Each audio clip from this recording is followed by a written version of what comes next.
Hi, I'm Wanda from Bonanza, and in this video I'm going to show you how to relist an item. After you have made a sale of an item, and if you have more of that item in stock, you can relist the item without having to recreate the listing again. To relist your item after it has sold, hover your mouse over Selling in the left-hand corner of the page. From the drop-down menu, select Recent Sales. Next, locate the order containing the items you would like to relist. Then click Relist Items located on the bottom of the order. This will take you to the Add or Edit Item page. Notice the orange dot at the bottom of the page. One item is ready to post.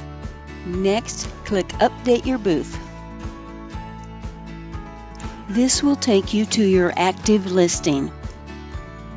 Select the listing to open it.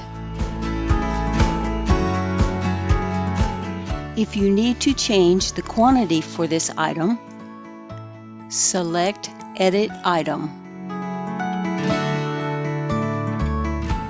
Then scroll down to the quantity available. Enter amount available. Then save changes at the bottom of the page. At Bonanza, we build tools to make your selling life easier. To learn more, visit our help pages at www.bonanza.com.